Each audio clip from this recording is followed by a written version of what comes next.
Hey YouTube, welcome back to my channel. It's Christina with Read.Pray.Disney. Here on this channel, we like to talk all things Disney, from planning to books to pins. So if you see, we are in a new location. I'm trying a couple of things out, so we'll see how this goes. But this is my bookshelf, my only bookshelf in the house.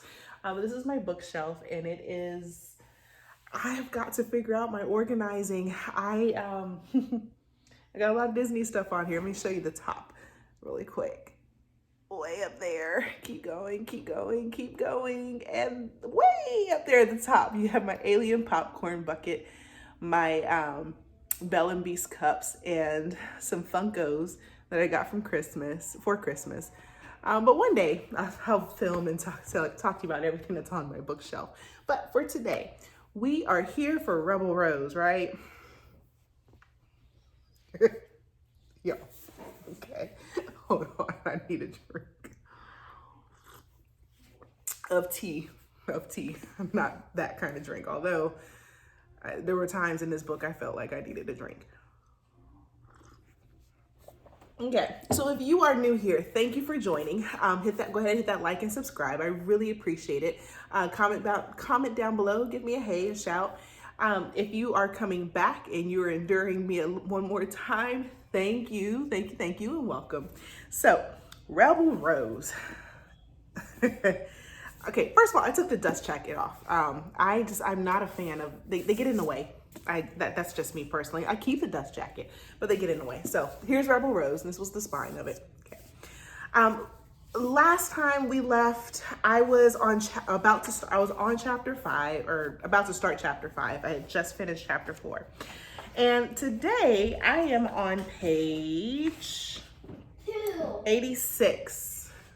I'm on page 86. That equates to chapter 8, like in the middle of chapter 8. I usually read a lot faster than this, but I'm telling y'all, this book, it's been tough. But I will say this, we got some magic, y'all. We finally got some magic, and I'm happy. Okay. So chapter 5 has essentially what's happening in chapter 5. It's that day that Belle and Beast, it's the day Beast comes back from Versailles with the king, that it didn't go so well because the king was wanting, troops and money and so forth. So that night, which, how the heck do you get a party together that quickly? But whatever. That night, Bastien, the cousin, he was like, hey, we're gonna have a party. So we have a party. So they party, and he invites all these aristocrats, these high society people, the courtiers, right? People that normally go to court. And Belle meets these people, and she's, of course, highly uncomfortable and so forth. And we get introduced to two people that I think are going to be important. The first is Marguerite. So Belle, during the course of this party, she is being peppered with all of these questions. She's treated like a novelty, like an oddity, really, because she's a commoner turned princess that won't even take the title. She doesn't want to go to court or anything like that. So they're like, oh my gosh. They're asking her stupid questions like, what was it like to make your own bread? And you hemmed your own clothes? Oh my gosh. Or your father's an inventor? That's so cool. But not really. Like, I feel like they're safe. It's Mean Girl style, right?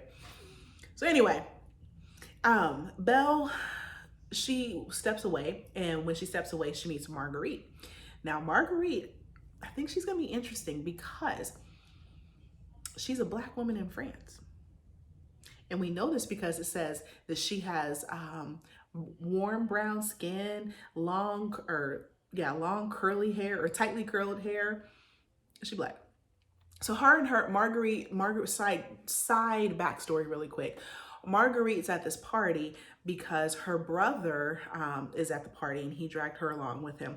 Their father has refused to go to court, and Marguerite doesn't really elaborate more as to why he's refusing to go to court. But since he's refused to go to court for some time, the king has kind of shunned him. And so he's lost all of his power behind his marquis. The son is a marquis, so I guess he's a duke. The father's a duke. But anyway, he's lost all his power. So the son is like taking it upon himself to go get this power back. And so what Marguerite tells us, a little tidbit of information, that Bastien and the king are like this. They're thick as thieves. Really? Wow, that's interesting to know. Okay, put that aside.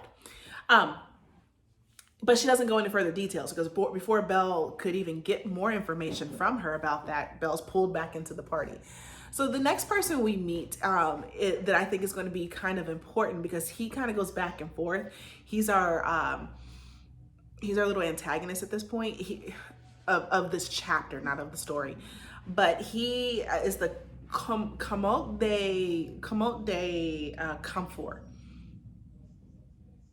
He's an earl.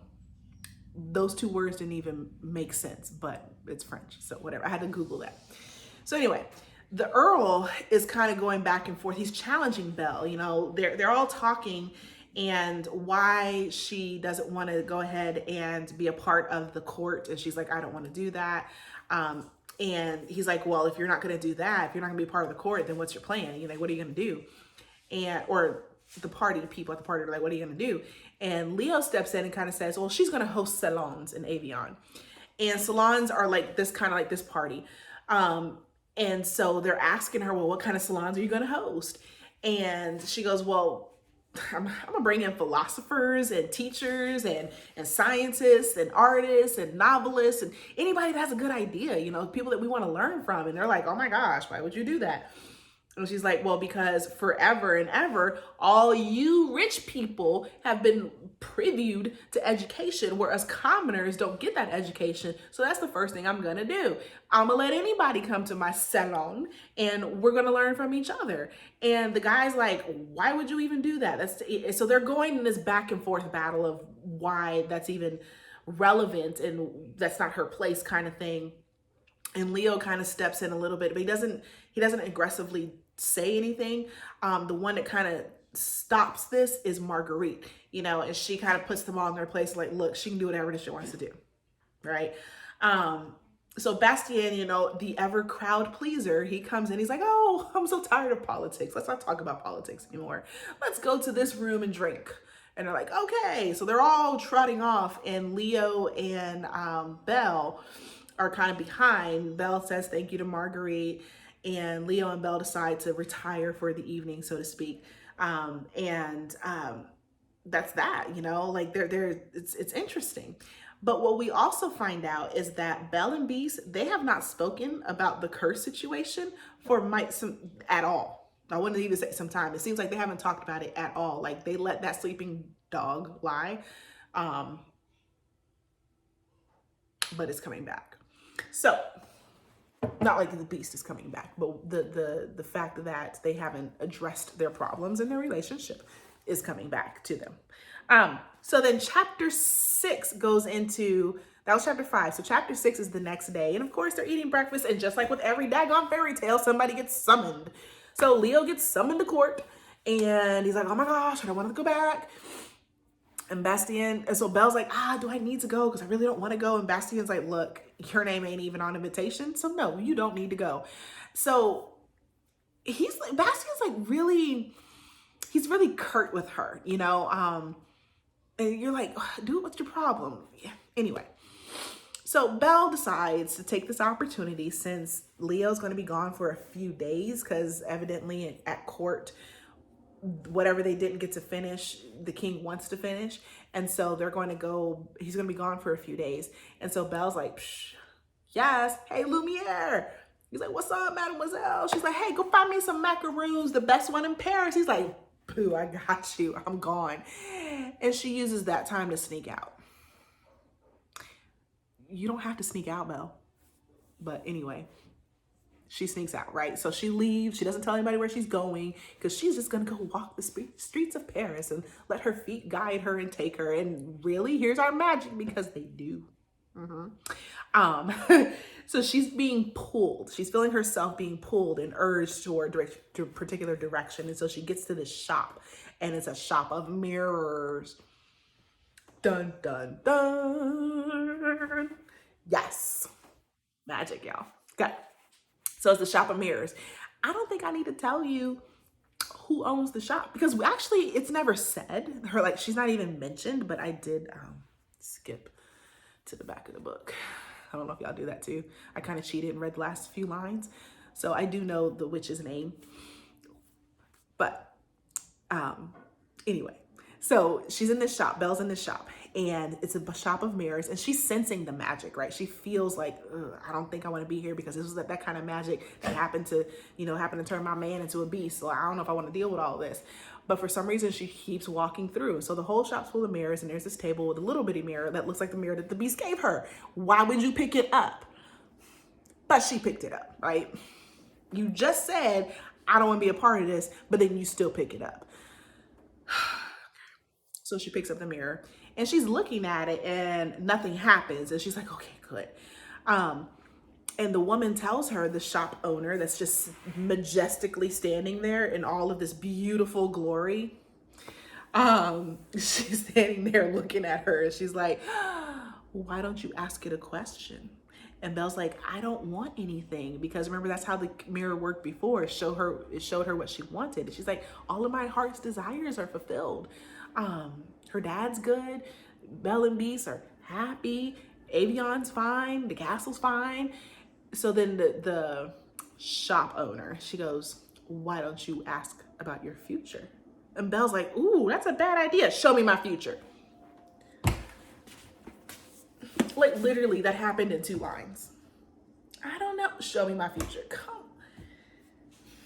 Could have been I don't know. I don't know about Belle. Anyway, so she does that, right? And so she sees like this horrible future about the revolution, but it's in Avion. Like, they're storming the castle again. But here's the thing. They're after to kill Leo, not the beast. And she's saying, so she's seeing all Avion's on fire and all this stuff is happening and it's scaring Belle. And eventually she pulls herself out of this scene that the mirror is showing her. And the magic woman, the shop owner, she kind of puts her hands on her shoulders. It's like, calm down. It's going to be okay. This is just a possible future. Okay. So this is where we're going, right? You got to make the right choices so that future doesn't happen. This is the trope we're going with. Okay. All right. So Belle is like backing out of the shop and she's like, I don't want to have anything to do with this, but I'm so curious. I want to ask you more questions, but I don't want to have anything to do with this. But you still picked up the mirror in the first place? Like, now you want self-control? Okay. But she backs out the shop and she goes, right? And so because she's all disoriented and whatever, she finds herself in another freaking mob. I'm like, oh my God. Just stay home, Belle. Just stay home. So she finds herself in a mob, but this time the mob is armed and they're more angry and they behead someone. So they had Jordan, somebody, Bernard Rene Jordan is the guy. Anyway, they behead him. She sees it. And she tries to turn to leave and, she doesn't see it. She hears it. And then she turns back around and they're holding his head. And she's like, oh my God, so she throws up and all that. And so she's trying to leave. And then when she looks back again, she sees somebody she knows, but as soon as she can't recognize that really quick, recognize who it is, she gets hit in the head. Randomly. Chapter 8 or chapter 7, Bastien is the one who finds her and he takes her back and in the carriage, and she's like, wait a minute, you look different. He's not all powdery white and the fancy clothes and all that. He's clear, cleaned up, regular Joe Bastien, right?